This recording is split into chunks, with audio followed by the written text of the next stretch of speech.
सगळ्यांचं स्वागत आहे पद्मनी कोचिंग क्लासेस मध्ये। आणि आज आपण विद्यार्थ्यांनी अभ्यास कसा केला पाहिजे या विषयावर मी तुम्हाला स्पष्टपणे अत्यंत प्लॅनिंग असं सांगणार आहे। सर्व विद्यार्थ्यांनी दररोज अर्धा तास गणित सोडवायला पाहिजेत, म्हणजे 5 गणित सोडवायला पाहिजेत आणि एक गणित क्वेश्चन 1 वेळा लिहायला पाहिजे आणि उत्तर हे 4 वेळा लिहायला पाहिजे। नंबर 1। नंबर 2, विद्यार्थ्यांनी दररोज एक इंग्लिशचा क्वेश्चन पाठ करणं गरजेचं आहे, विथ अंडरस्टँडिंग करणं गरजेचं आहे।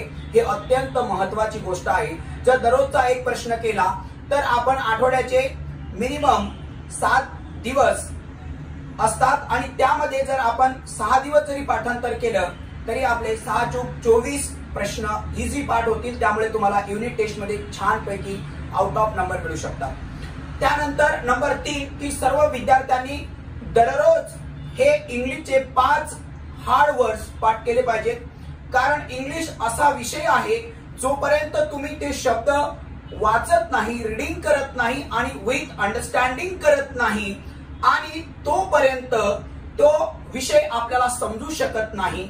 हे तुम्हाला राईट करायचं आहे आणि लर्न करायचं आहे, लक्षात ठेवायचं आहे आणि हे तुम्हाला डेली करायचं आहे।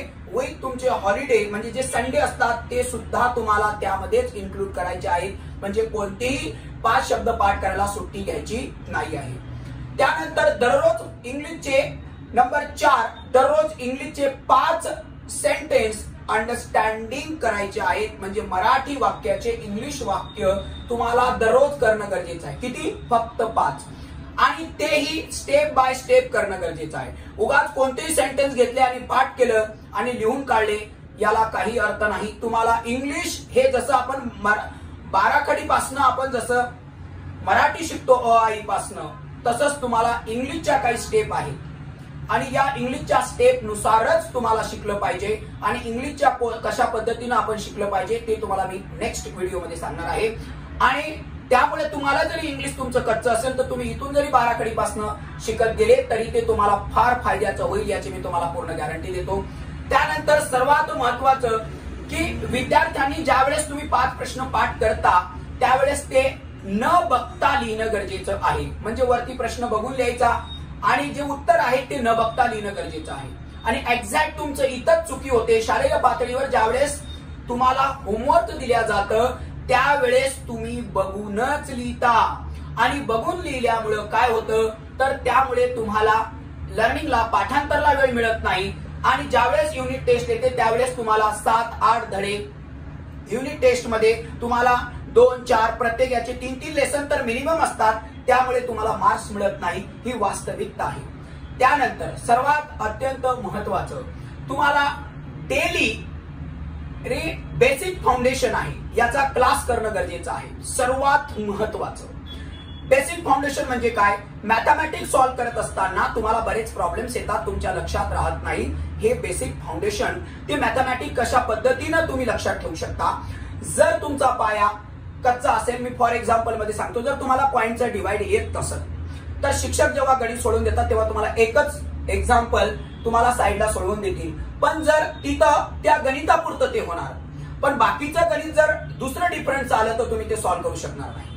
म्हणजे याचा अर्थ असा की तुम्हाला बेसिक फाउंडेशन अत्यंत वेगळा मिनिमम 45 मिनिट ते अर्धा तास बेसिक फाउंडेशन क्लास असणं गरजेचं आहे। जर हे नसेल तर तुमचा पाया कच्चा राहणार आणि तुम्ही पुढे काही करू शकणार नाही।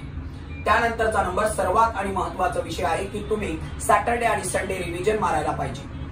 फक्त तुम्ही सॅटर्डे संडे 1 तास खेळायला दिला तरी चालेल आणि तुम्ही रिव्हिजन जर मारली नाही तर पाठीमागचं तुम्ही सगळं विसरून जाणार आणि जर पाठीमागचं विसरलं तर तुम्हाला काहीही आठवणार नाही, म्हणजे तुम्हाला रिव्हिजन देणं गरजेचं आहे। ज्यावेळेस तुम्ही क्वेश्चन आन्सर लिहिले, जर तुम्ही जून महिन्यात लिहिले तर ते तुम्हाला जुलै महिन्यात काही आठवणार नाहीये। म्हणजे याचा अर्थ की तुम्हाला दररोज रिव्हिजनला मिनिमम सॅटर्डे संडे फुल आणि दररोज अर्धा तास रिव्हिजनला देणं गरजेचं आहे। लक्षात ठेवा पॉइंट, सॅटर्डे संडे फुल पूर्ण टोटल आणि दररोज मिनिमम हाफ आवर तुम्हाला सर्वात महत्वाचं रिव्हिजनला वेळ देणं गरजेचं आहे, नाही तर तुम्हाला काहीही आठवणार नाही। दुसरी गोष्ट सर्वात महत्वाची की तुम्हाला प्लॅनिंग करणं गरजेचं आहे। जर तुम्ही विदाऊट प्लॅनिंग न जर का अभ्यास केला तर तुम्हाला त्याच्यातून काहीही भेटणार नाही। प्लॅनिंग करा की मी तुमचा टाइम टेबल ठरवा की मी आता काय करणार आहे। माझी शाळा कधी आहे, माझा क्लास कधी आहे, माझा लिहिण्याचा वेळ किती आहे, शाळेमध्ये जे होमवर्क येतं 3-4 विषयाचं ते होमवर्क करण्याचा वेळ किती आहे, या सगळ्या गोष्टीचं तुम्ही एक्झॅक्ट कोणत्या वेळेत काय करणार आहात ते तुम्ही ठरवून घ्या. हे अत्यंत अत्यंत महत्वाची गोष्ट आहे. आणि त्यानंतर सर्वात महत्वाचं, तुम्ही जे काही करणार आहात ते क्लासचे सर किंवा शाळेच्या सरांकडून तुरंत तुम्ही स्वतः चेक करून घ्या.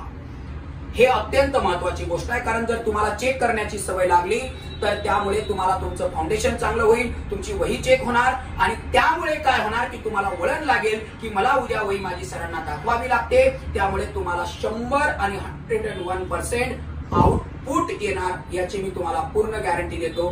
थँक्यू, धन्यवाद.